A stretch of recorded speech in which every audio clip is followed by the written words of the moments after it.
Most people in the United States are planning to get a COVID-19 vaccine, but some may want more information before choosing to get vaccinated. Be prepared to answer questions about how the vaccines are developed and authorized. And remember to emphasize that they are safe and effective. People may have previous experiences that affect their trust and confidence in the health system. As a running back, I took a lot of hits on the field, but I didn't want to get hit by COVID, so I got vaccinated. Don't take the hit. Get vaccinated. I'm getting the vaccine to continue my culture. So that I could dance another day. So I don't have to lose another brother. Sleeves up, Nola. Sleeves up, Nola. Sleeves up, Nola.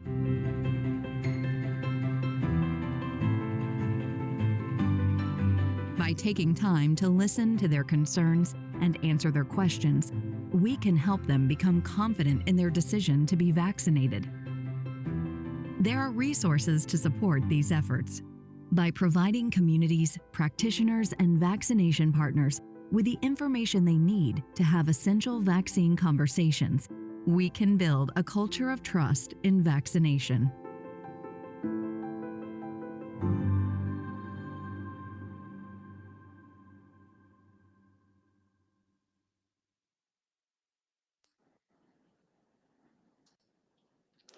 Hello, good morning, good afternoon, depending where you are. I'm Lori Dorfman.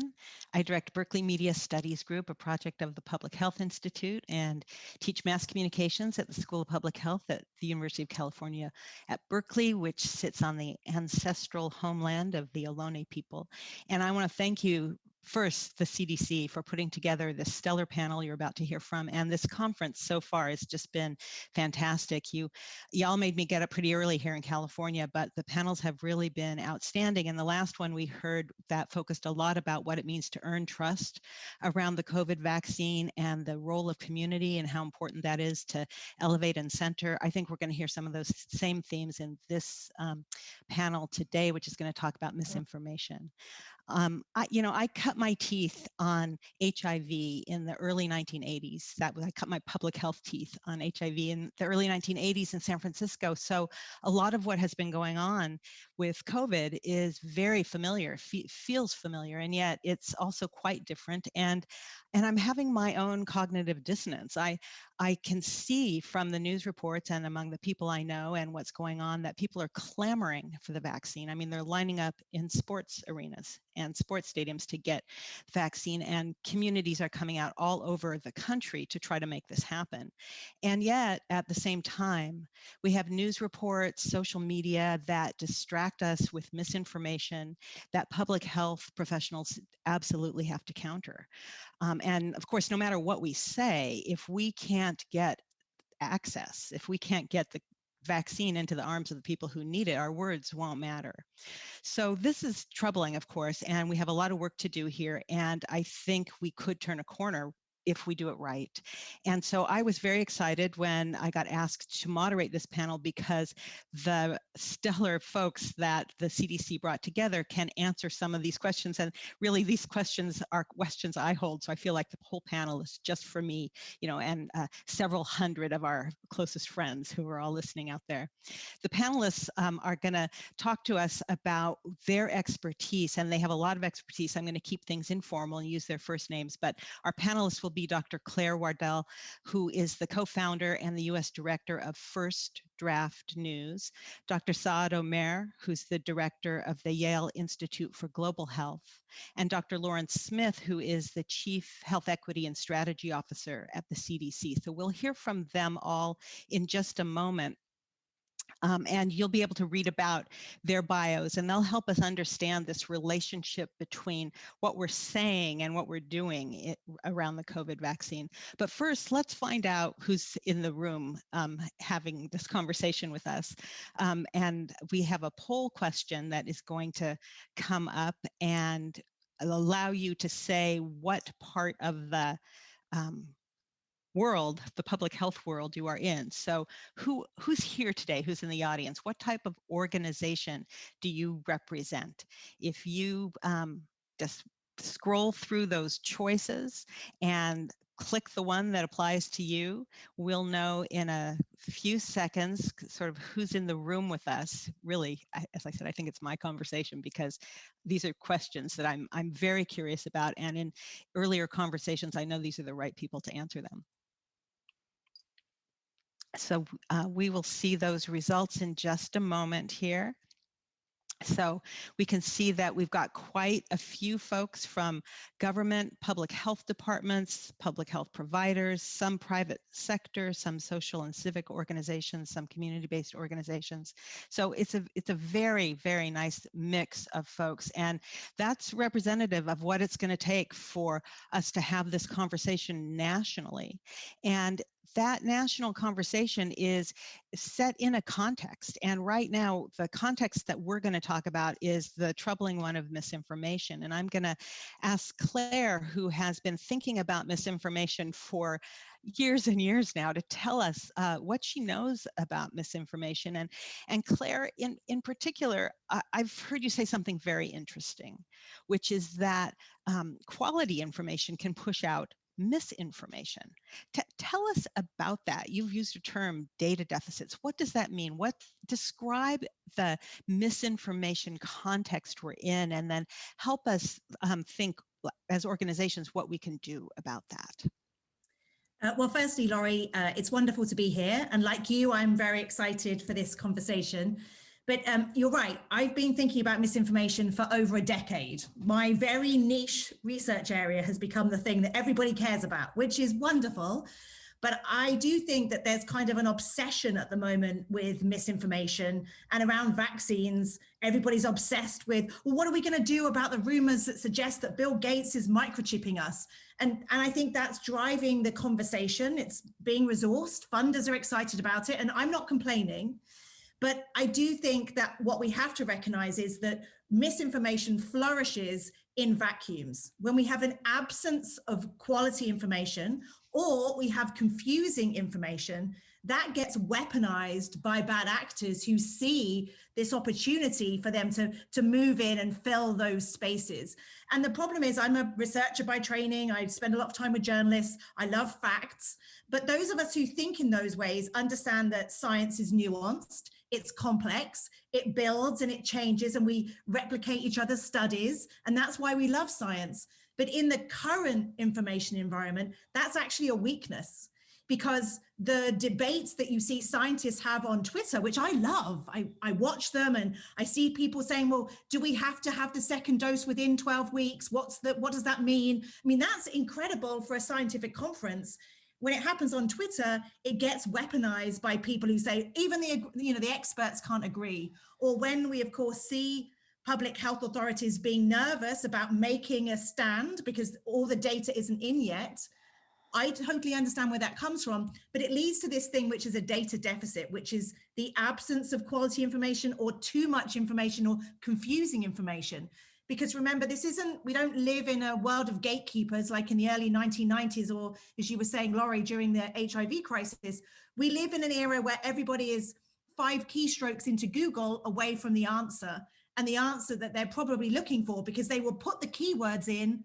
Often when they're trying to debunk a rumor, they put all the keywords of the rumor in, and lo and behold, they're led to even more conspiratorial content and even more false content. So I talk to public health professionals about audit the data deficits. If people are concerned about Bell's palsy and the vaccine, if they go to YouTube, what do they find right now? What's the top result? And in almost every case, the top result isn't necessarily the top result that we would love to see. And so ultimately, when we think about misinformation, yes, we have to be aware of the rumors.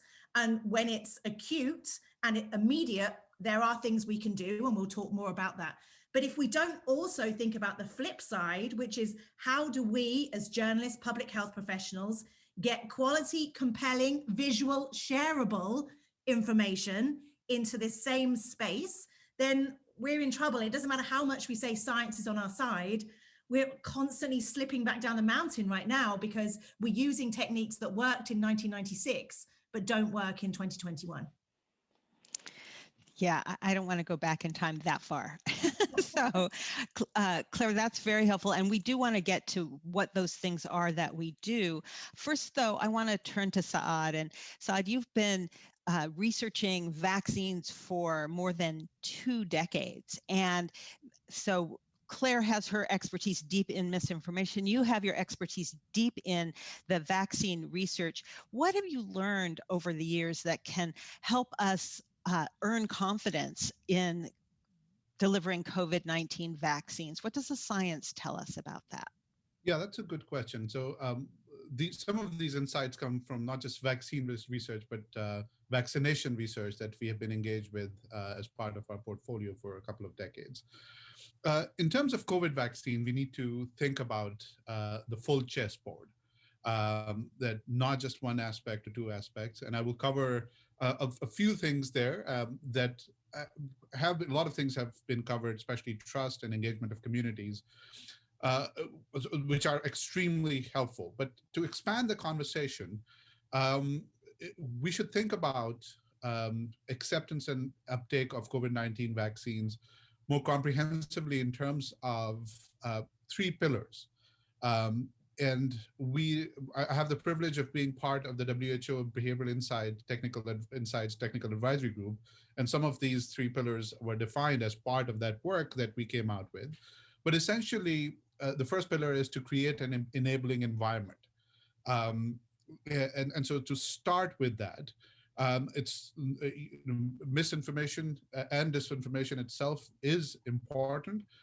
But as Claire was alluding to, that, for example, information deficit can lead to some of these gaps and enhance, provide an opportunity for misinformation to take root, but also a less than enabling environment can also provide such opportunities. So first, an enabling environment, and that includes a few things that I'll come to in a second. The second is harnessing social influences.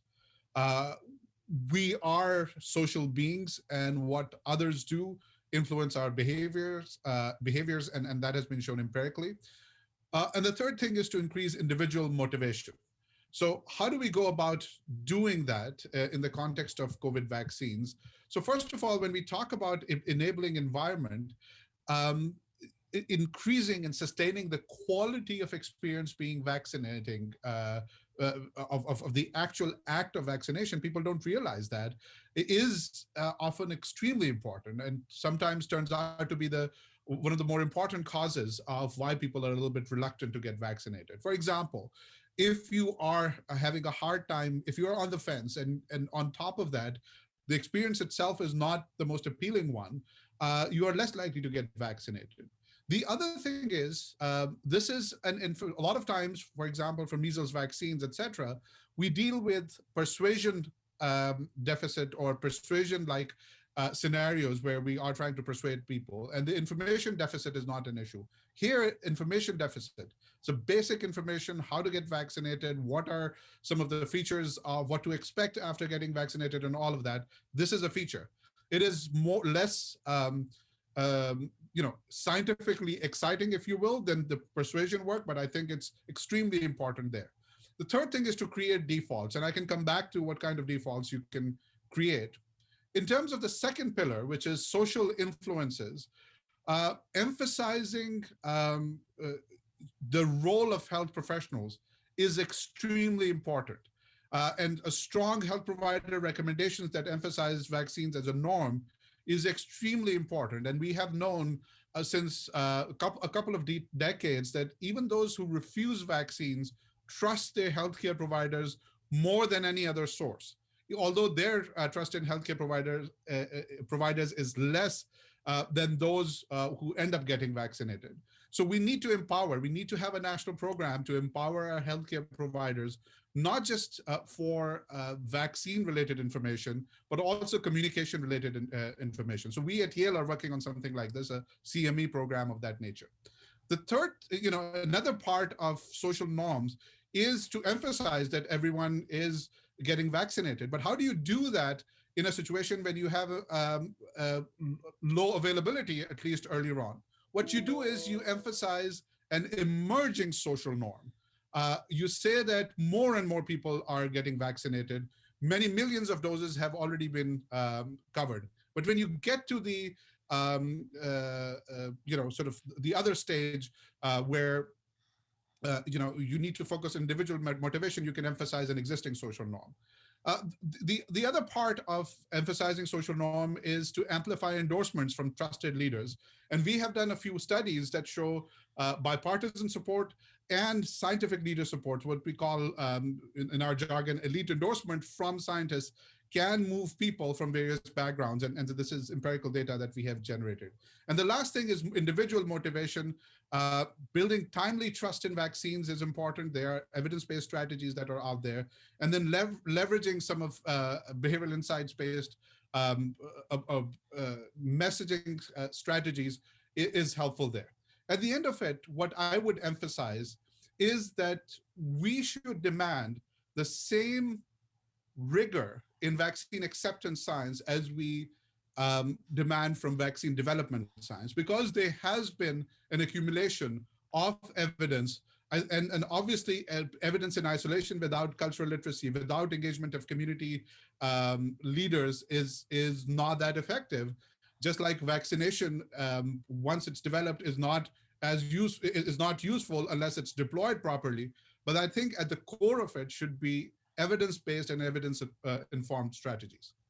Saad, thank you. That was a rich 5 minutes, and we'll be able to dig into some of that. But I can see that it's good to emphasize the fact that people are clamoring for vaccines. So that's great. And I want to turn now to Lauren, because Lauren, we've heard a lot in the sessions prior to this one about how important it is not just to build trust, but to earn trust. And I was really happy to see how important community and equity they've been named in every session and been highlighted. And I want to be sure that we're not just paying lip service to equity. Like, how do we get beyond lip service and really build the trust and earn the trust between public health and those who need the vaccine most? And you have had a career that has really prepared you for this moment. You've been thinking about and working on, and public health and private sectors, equity, and now doing strategy for the CDC Foundation around health equity. What are you thinking about now? What do you want us all to be thinking about? Well, thank you. And I think Saad used a really important term, which is around this enabling environment. And I think one of the things, the way I was thinking about it, is that, trust and confidence that you were talking about grow and thrive in a particular context or a particular enabling environment, as he was using. And if that environment has been poisoned or toxified by historic and current, systemic racism or other kinds of adverse experiences, it's really hard for trust to grow. And I think we're seeing that really come to the fore in the specific conversation around vaccines, because people can see with their own eyes the inequities that they or their family members experience within healthcare and sometimes the public health system right now. And they also know why they have an excess burden of the COVID impact or the COVID burden because of some of those structural issues. So I think that in order to build trust and to earn it, we have to start from a place of authentic listening and recognition and acknowledgement, and frankly, reckoning with the factors that have led communities, especially communities of color, to have such a disproportionate burden right now. So I think that that's a really, really important one. I think that means that one has to be, I talk about authentic conversations with community, having it be bidirectional, having it be respectful, having it not be about convincing per se or persuasion, which has a people might interpret or sort of experience as being coercive, but being much more around the listening. You know, the saying, the grandmother saying of you have two ears and one mouth, and you could use them in that proportion. I think that that plays out for us in public health too, to really listen carefully and then be able to sort of co-create next steps that take into account what people's experiences have been in those local contexts. I feel like that's what we need to do. And we also have to show that we're in there for the long haul.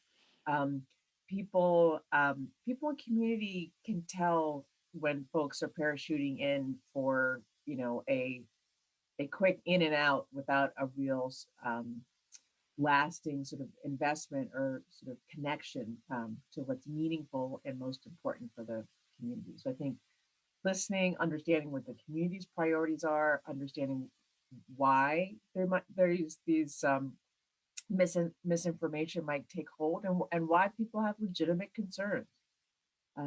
We need, and I think that we've done an okay job, but we could do an even better job forcefully confronting the chapters in our history that have created this environment where misinformation can take hold. Lauren, that's fantastic. I mean, I love two ears and one mouth. That's great. And I love forcefully addressing. And so I think we could bring everybody together and now talk about the intersection of all these things. So enabling environments is something I liked that Saad said as well.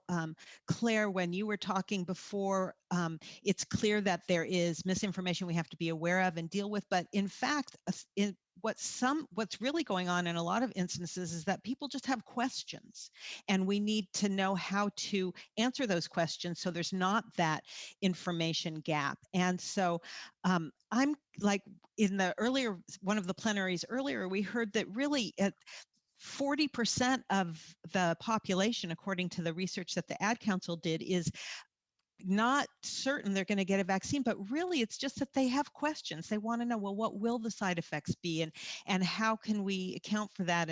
And so Claire, start us off by talking about what journalists can do, what others can do to help relieve some of that just kind of general anxiety about the information, and then let's weave in some of the thoughts that Saad and Lauren gave us.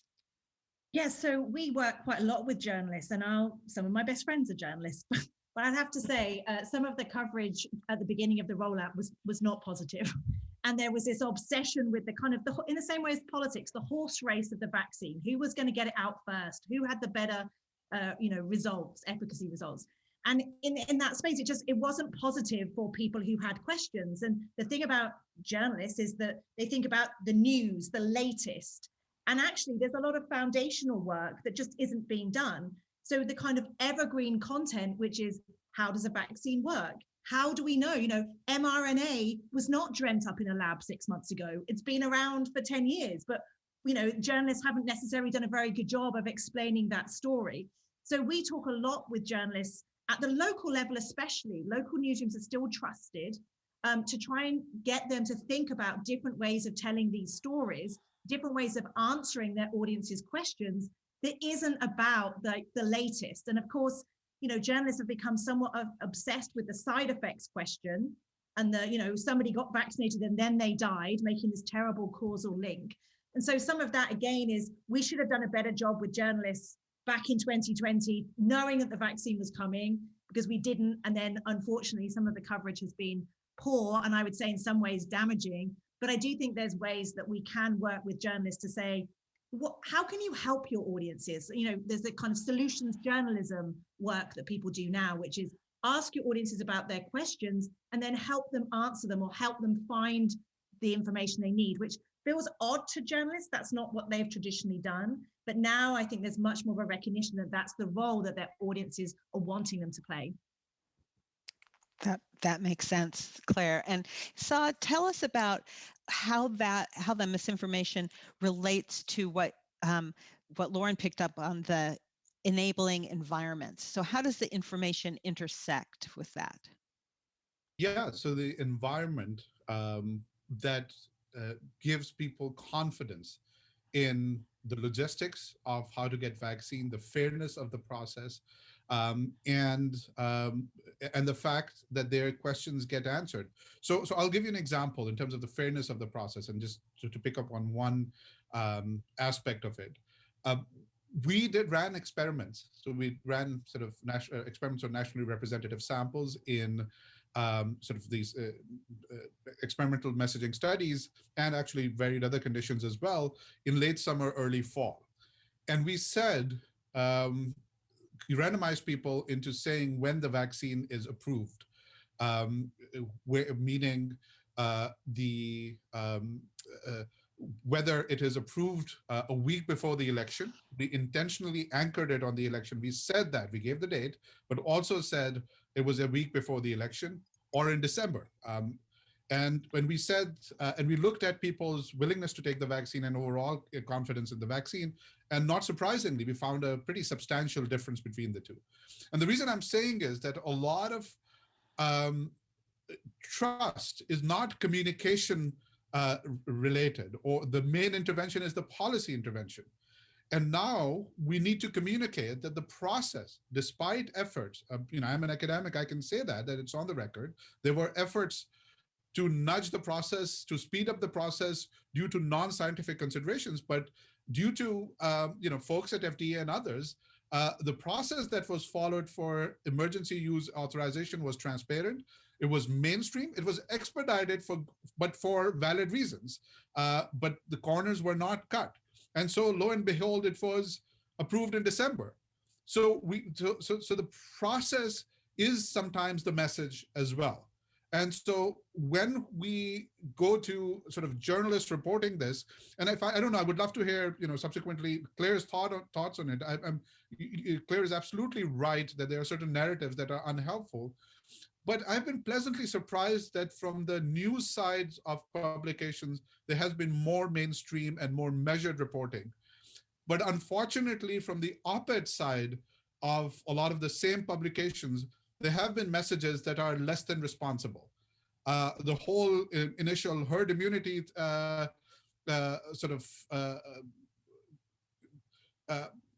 message, and I'm trying to look for a polite word for that. Let's say a neutral terms, the message, which was not well informed. It didn't come from people who had been working on infectious diseases, or the whole herd immunity through infection hypothesis, etc. So that's one example. Similarly, around vaccination, there are a few things that are coming through on the op-ed pages, and I think the news pages have been more responsible. But I may be incorrect in that perception, and would love to at least later hear Claire's thoughts. Claire, do you want to weigh in real quick? I have another question for Lauren, but if you have a response, that's perfectly fine. I think, Saad, it has got better. I would say December and the holidays. I mean, when we got a push alert from the New York Times about a nurse in Alaska with a side effect, that was not necessary. So yes, but I do think there has been some learnings and some trainings. That is true. Yeah. So Lauren, Saad said something that made me think of, that relates to my next question for you, which is, Saad, you said process is message. So I think that's really key here. And what that made me think about was, Lauren, you talked about the fact that we have historic atrocities in this country that we have to account for, and there's a lot of mistrust, particularly among the African-American community, to the healthcare system for good reason. And the Kaiser Family Foundation did a study last week that showed about half of African-American women and men did not trust the health system to do what was right for them all the time. And so this is terrible, and we have to address it not just with words, but with deeds. And so if process is message, tell us what that means. What's the relationship there between words and deeds, and how can we address that? Well, I think that there's several things. I mean, one is, and again, Saad brought this up in terms of being transparent. And I think being clear, transparent about what we know, what we don't know, and if things change, to be transparent and share that, right away as well. I mean, one of the reasons that the CDC Foundation, along with Trust for America's Health and the de Beaumont Foundation, founded the Public Health Communications Collaborative was to make sure that public health officials um, had what they needed to be the kind of trusted communicators about things when they change. So they could be sure to talk about in a proactive way that folks are going to, many folks who get vaccines are going to experience some local side effects or some short-term side effects. So that when that happens, people don't then jump on social media and say, oh my gosh, this is happening to me. It must be due to, a bad vaccine, when you could have, really prevented that by in pediatrics, I'm a pediatrician, we talk about anticipatory guidance, telling people ahead of time what to expect so that when it comes up, they're not, wondering like, what could this be? They already have, information to make meaning out of what it is that they're experiencing. So I think ensuring that there's, good communication, like what the Public Health Communications Collaborative is doing.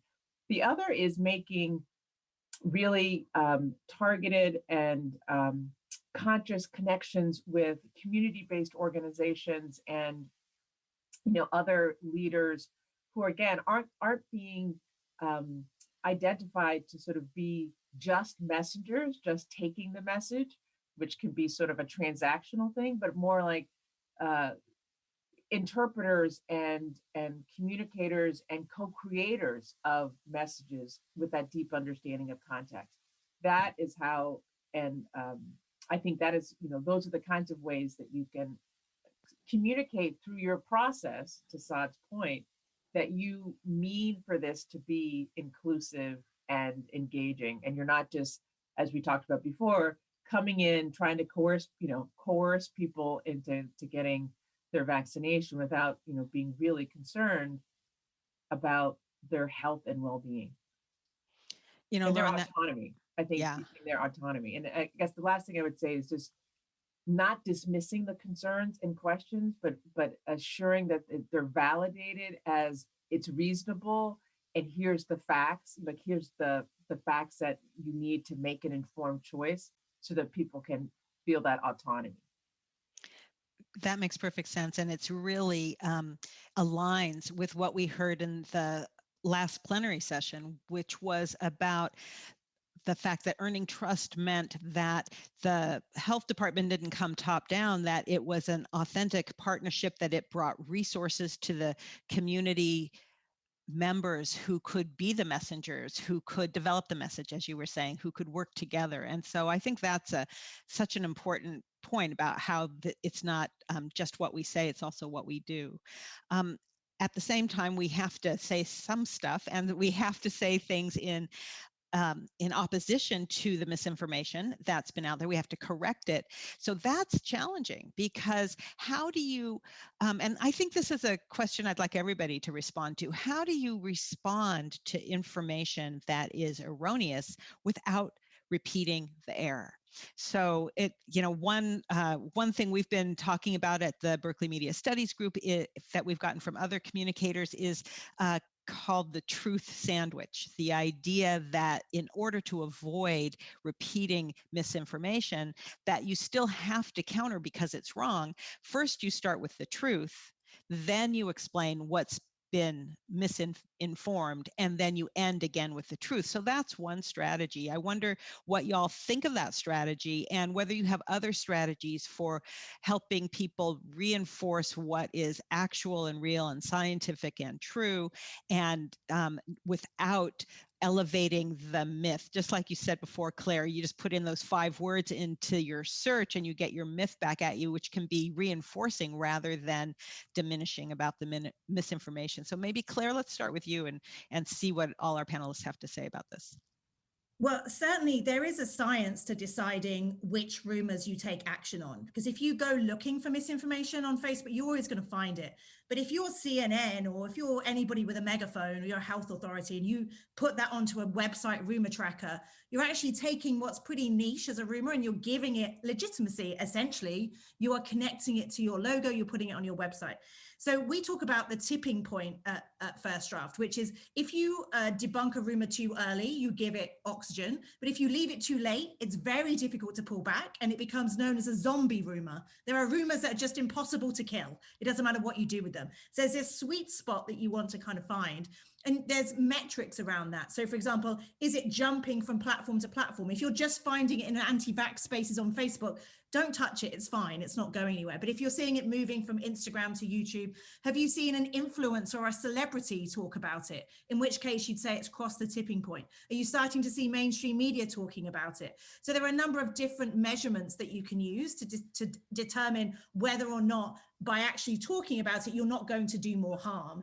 And to your point, Laurie, when you are debunking it, wherever possible, you want to not use any keywords that are being used as part of the rumor. So even the term adverse effects has now been taken over side effects as a keyword. So think about the kind of words that you're using. Try not to use the keywords of a rumor. It might be, and also give warnings. So even in a truth sandwich, you start with a truth and then say, some false rumors online are suggesting. So you're warning the brain, and you then really want to try and give a nod and a wink to the rumor, but without giving the exact rumor to prevent people from Googling. So there is actually a science to this. I think many people go, oh, it's fine, you just debunk. But very quickly, one thing we need to stop, on lots of health authority websites, you see 5 myths about, and the myths are in big fonts, and the truth is in tiny letters. Our brains are not capable of making sense of that. Wherever possible, always emphasize the facts. And if you have to repeat the rumor, as little as possible, please. Claire, it's so funny because you really anticipated a question that came from the participants in registration. Connie from Kansas wanted to know what the balance was between myths and rumors. So should they leave myths off entirely? No, but just be aware. I mean, Saad knows this, but a lot of rumors, if you say, 5 myths about the vaccine and you say myth colon, if you go back 2 weeks later and under experimental conditions, people will believe that it was true. Like, our brains are lizard brains. We're just really, really bad at figuring this stuff out. And familiarity and repetition, which is used by bad actors, means even if you've seen things multiple times as a debunk, over time, you're like, no smoke without fire. There's something to that.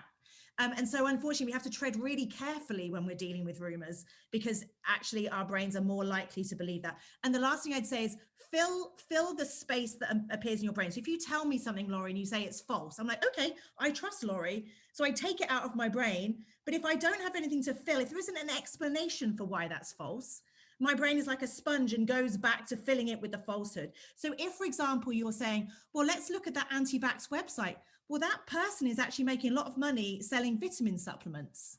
So you're giving the person a reason to understand that it's a form of manipulation. That's much more effective than simply saying, trust me, it's not true. It goes back to the process piece. You need to explain to people the process by which they can say, oh, I get it. I understand the process of manipulation. Very clear.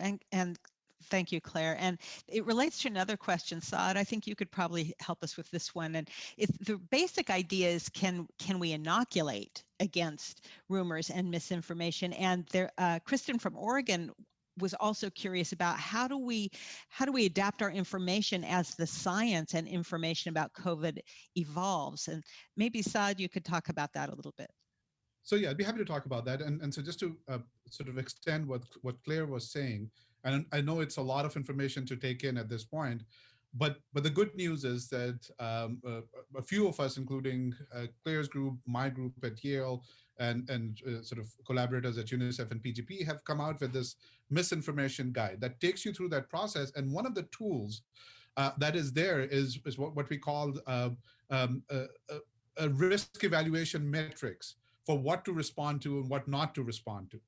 And it also talks about specific strategies for pre-bunking or inoculating against, I guess no pun intended in the context of vaccination, inoculated against specific misinformation. And that builds on what was discussed earlier on, a few moments ago. You start with the fact, first of all, choose the right one to inoculate against. And the key is to see where it's going and get ahead of it based on the metrics that I talked about, where there's a high risk of leading to refusals, there's a spread, imminent spread, et cetera, and so on and so forth, and your ability to respond is there as well. So you start with the fact. Do not, as Claire said, do not say, is the myth that vaccines, COVID-19 mRNA vaccines, do COVID-19 vaccines modify your DNA? So if you're starting with that, that's a myth. And even if it's phrased as a question and you have the most stellar evidence to rebut that, it doesn't work. And it has been shown in certain conditions that it could have pretty reasonable, pretty negative consequences, although not always. But then you have fact followed by a warning that a myth is a myth. Then talk about the fallacy itself. So flag tactics being used, and why the myth is not true, and then end with the fact. And so that's the four-pronged strategy for inoculating and in certain cases responding to these kinds of myths. But at a broader level, a few things that we should keep in mind in terms of the content of making your information more sticky is by capturing attention, make it easy, be credible in terms of the information. So do not go beyond the data. And the reason I'm saying is that in the short term, you may increase confidence in your intervention, including vaccination. In the long run, there is a backfire because the credibility is undermined. Motivate. Consider communicating vaccination as an aspiration, as an act. Leverage self-efficacy, leverage social norms. And then the medium should be, and there's some very interesting studies that show that if you frame the same things as numbers, you're not as effective as you frame them as stories. Because as I often say, that we are really bad statisticians, but we are really intuitive linguists, as species. So a 4-year-old child can tell you a difference between bored and sad. But I work in my other sort of half of the portfolio. I work on work with numbers and including vaccine safety. And if you ask me, is there a intuitive difference between a 1 in a 10 million risk of something and 1 in a 100 million risk? I will be able to regurgitate the numbers, but I won't have that visceral recognition that I have in terms of between boredom and sadness and melancholy and all of that stuff. So we should tell stories, and how we talk about this is equally important. So Saad, and again, I want any panelist to weigh in on this next question who has something to say, but everything you said made sense to me. And I really like that there are specifics that we can apply that help us with the language, especially when the misinformation is wrong. But I want to ask a harder question, because if we're talking about the inequities in our healthcare system and some of the failures to the communities who are suffering most right now from COVID, that's not misinformation. That actually happened. So that's a barrier that, does the science help us there? I know that we're going to come back and talk about partnership, because I think that's where the answer lies, and what you said before about process as message. But I'm just curious about what the science tells you about that particular problem. So I'm assuming that the question is directed towards me. Yeah, go ahead and start off, and then we'll have Claire and Lauren also give their thoughts. So I think I would say pay attention to what Lauren is saying.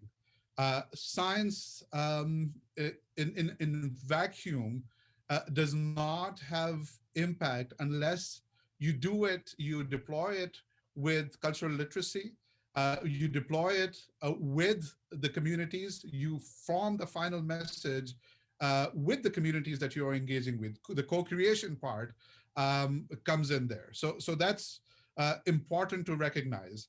So that's the answer to that you leverage existing trust, you work with that, and you be candid.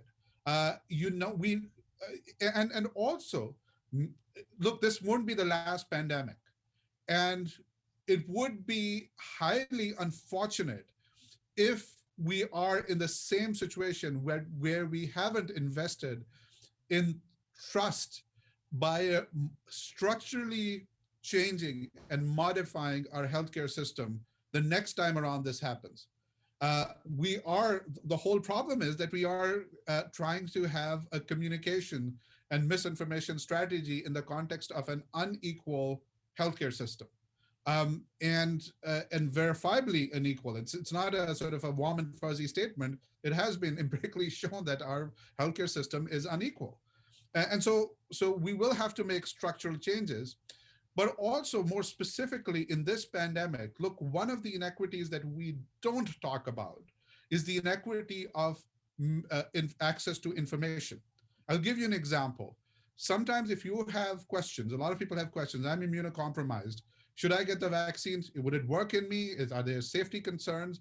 And so and if you have an autoimmune disease, you call your sometimes rheumatologist to talk to them.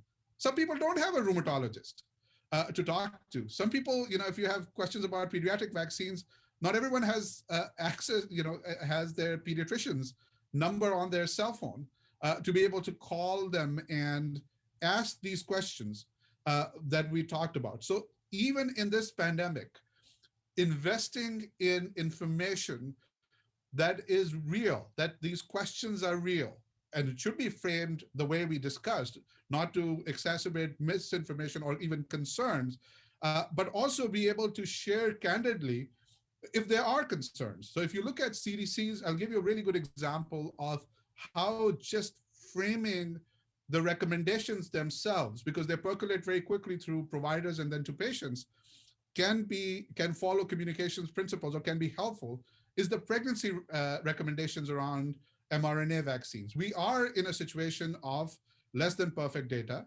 but the recommendations lay out a situation where they candidly say what is not known, what are theoretical concerns, and why some concerns that people might think are not there. And then they empower the patients to discuss it with their provider and say, these are the parameters that you can think about. So these kinds of things, even in the presence of imperfect data, but genuine questions, can sort of extend what we know from science to actual communications in the field. So those of us who work on that kind of stuff try to bridge and have a comprehensive portfolio that goes from overall principles to actual communication, and that's where the rubber meets the road. Thank you. Lauren, Claire, do you have thoughts about this as well? Well, you want to go ahead, Lauren? Oh, okay. Well, one thing I would add just to what Saad was saying is that the importance of empathy, and we I don't know how much we talked about that at the beginning, but that the way you listen, not just that you're listening, but the way you listen and acknowledge is really important. People can tell the difference, as we all can in our relationships, if people are just nodding to say, or if they're truly, actively listening to what you have to say and demonstrating that they're caring about it. So one is around, what does it look like to empathetically listen?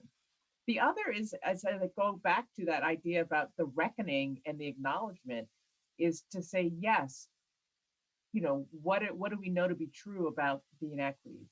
And to pair that with what we know to be true about this vaccine, and that this can in fact protect the very folks, the very communities and populations who have been so disproportionately affected. That's why it's even more important for us to have this effective strategy to be able to offer protection to people who've had to bear the brunt of it in such significant ways. So I think it's the empathy, the acknowledging the truth of what people are saying, and then linking that to, this is a way to protect ourselves and our communities, and we don't want to be left behind. Absolutely. That's fabulous. And Claire, what did you want to add? No, just very quickly to support what Lauren was saying is, as somebody who's studied misinformation for 10 years, the most effective technique is that has a kernel of truth. And so one of my frustrations is when reporters call up and say, we're seeing the numbers, Black communities are less likely to be vaccinated. It's misinformation, isn't it? And you have to say, no, there's a whole host of reasons. And I think without that recognition, it's everything that Lauren's saying, we're failing to understand what's happening here. And certainly in terms of even monitoring, we're monitoring rumors in Black and Latinx communities, very different rumors, very different reasons for being concerned, very different tactics being used against those different communities. And my team members from those communities are consistently saying, Claire, you're missing that, you're missing that, you're missing that, you're missing that. Only to Lauren's point, by working with communities on the ground. And ultimately, misinformation monitoring can't happen up here. We have to build out these tools with communities to help them build resilience themselves, as opposed to having a number of kind of these organizations that are getting paid for by public health professionals, or they do our misinformation monitoring. This has to be integrated in everything that's happening at the community level. And Lori, one more thing just to build on what Claire was saying in terms of the transparency is having data and being able to say, look, we know that that's happened, you know, the things in the past. We are now saying we are going to show you, we're going to talk to you about the data as it comes through. So the reason we're asking for race ethnicity data as we're giving vaccinations is so we can hold ourselves accountable to ensure that the populations who most need this vaccines are getting it. That's why we're asking, right? So that you put it in that context of, we understand their concerns and we want to show you how it's played out, and we want to be able to tell you what's happened. And I think that now that there's been millions and millions of people who've received the vaccine, the idea of, you know, waiting so that they don't have to be first. Well, people aren't first anymore. Like, that's taken care of. So now we have the opportunity to use the experiences and to be able to reflect that back. But we have to have that data and be ready to turn it back around to share it in a regular, transparent, public way. So if I may build upon that answer a little bit, Lori. Go ahead. So that sort of brings to mind an important point that Jeff Copeland, Dr. Copeland, when he stepped down as a CDC director, you know, I think a couple of years after that, he wrote a paper that stays with me in these kinds of crises over the last couple of decades, et cetera. And then it talks about that the order of, you know, how you think about different things, that you should start with science, and then science-based policy should be created, and then policy and science should be communicated. So when we get into trouble, when we try to taint the scientific process itself by communication imperatives, at least short-term communication imperatives. So I'll give you an example. If there is a safety signal, it is highly inconvenient, and it does dent your program in the short run.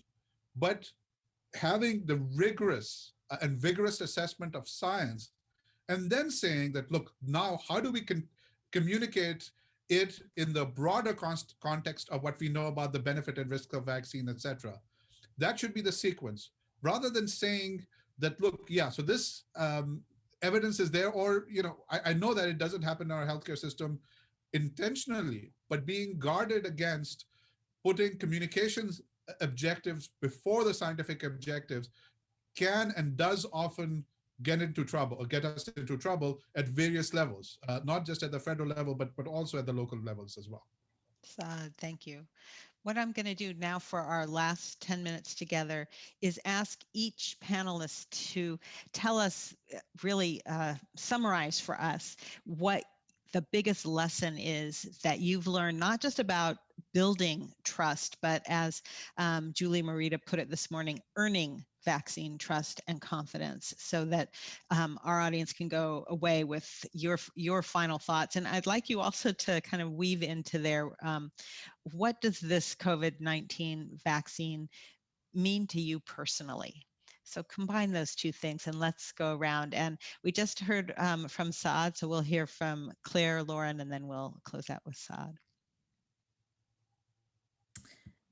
So on a personal level, I'm going to get personal for a second. So when COVID hit, pretty much this time last year, I was living alone in a studio apartment in New York City, a studio apartment that I never really slept in because I was always on planes.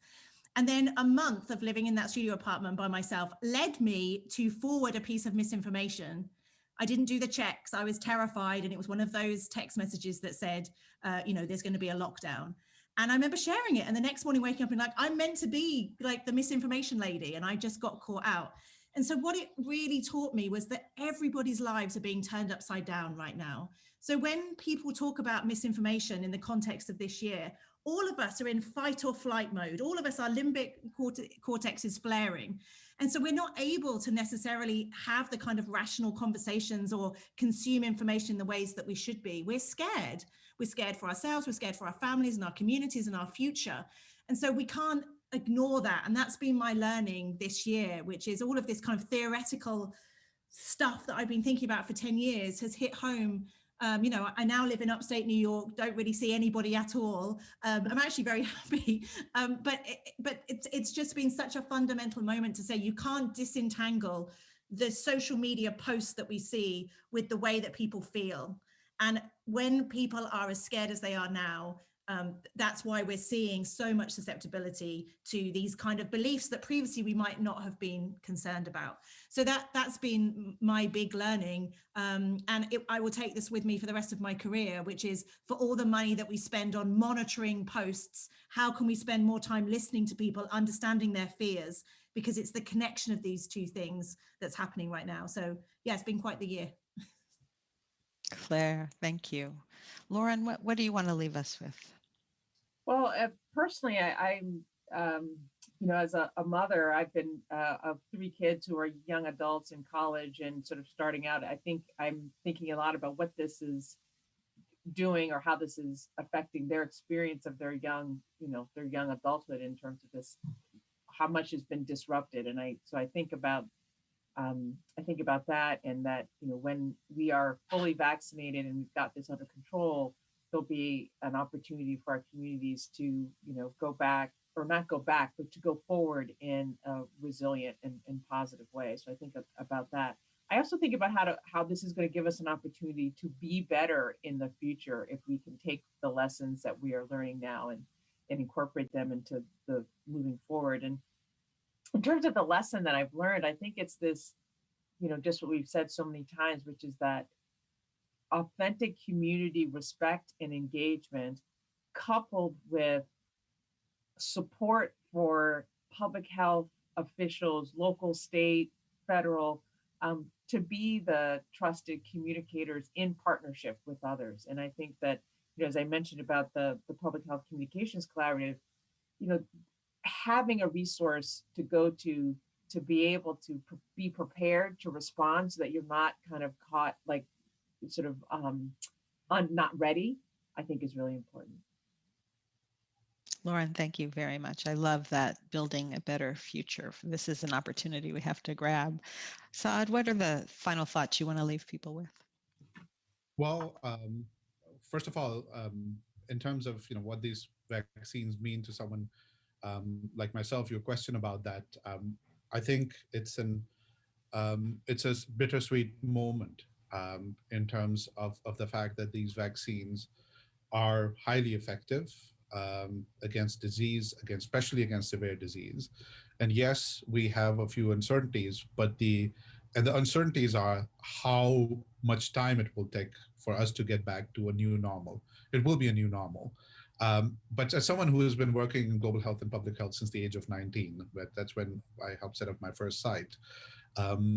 It is, and then sort of fairly earlier on, have been working on different aspects of vaccines, from trials to vaccine safety to studies on vaccine acceptance. It is interesting almost to see that all of the spectrum of vaccine knowledge, understanding, and deployment is helpful in getting us back to normal. But what I've learned from this is that strategies should be evidence-based. This is no amateur hour. There is an accumulation of knowledge from communication science, from what we have understood and known from community engagement, from our trusted leaders, etc. But this is no amateur hour. This is no time to wing it, if I could be blunt, at the strategic level, because the cost is too high. You won't wing it when it comes to vaccine efficacy or putting molecules in a vial. And so based on that, some of us, including partners here, created these resources. Would be happy to share. Some of them were shared in chats so that the evidence, and then evidence is not just sort of lab-based evidence, it's field-based evidence, etc., can be packaged for programs. And the last thing I would say that I learned is that strategies, evidence-based strategies, are important, but immunization programs sink or swim based on local micro planning. And the more we can empower health departments, health systems that have only the experience, hospitals have the experience of doing flu vaccinations at a mass level, are now being asked to engage with their communities, et cetera. And so the idea that the more we can be supportive of local micro planning and rapid sharing of these lessons, the better outcome we will have of the vaccination program around COVID-19.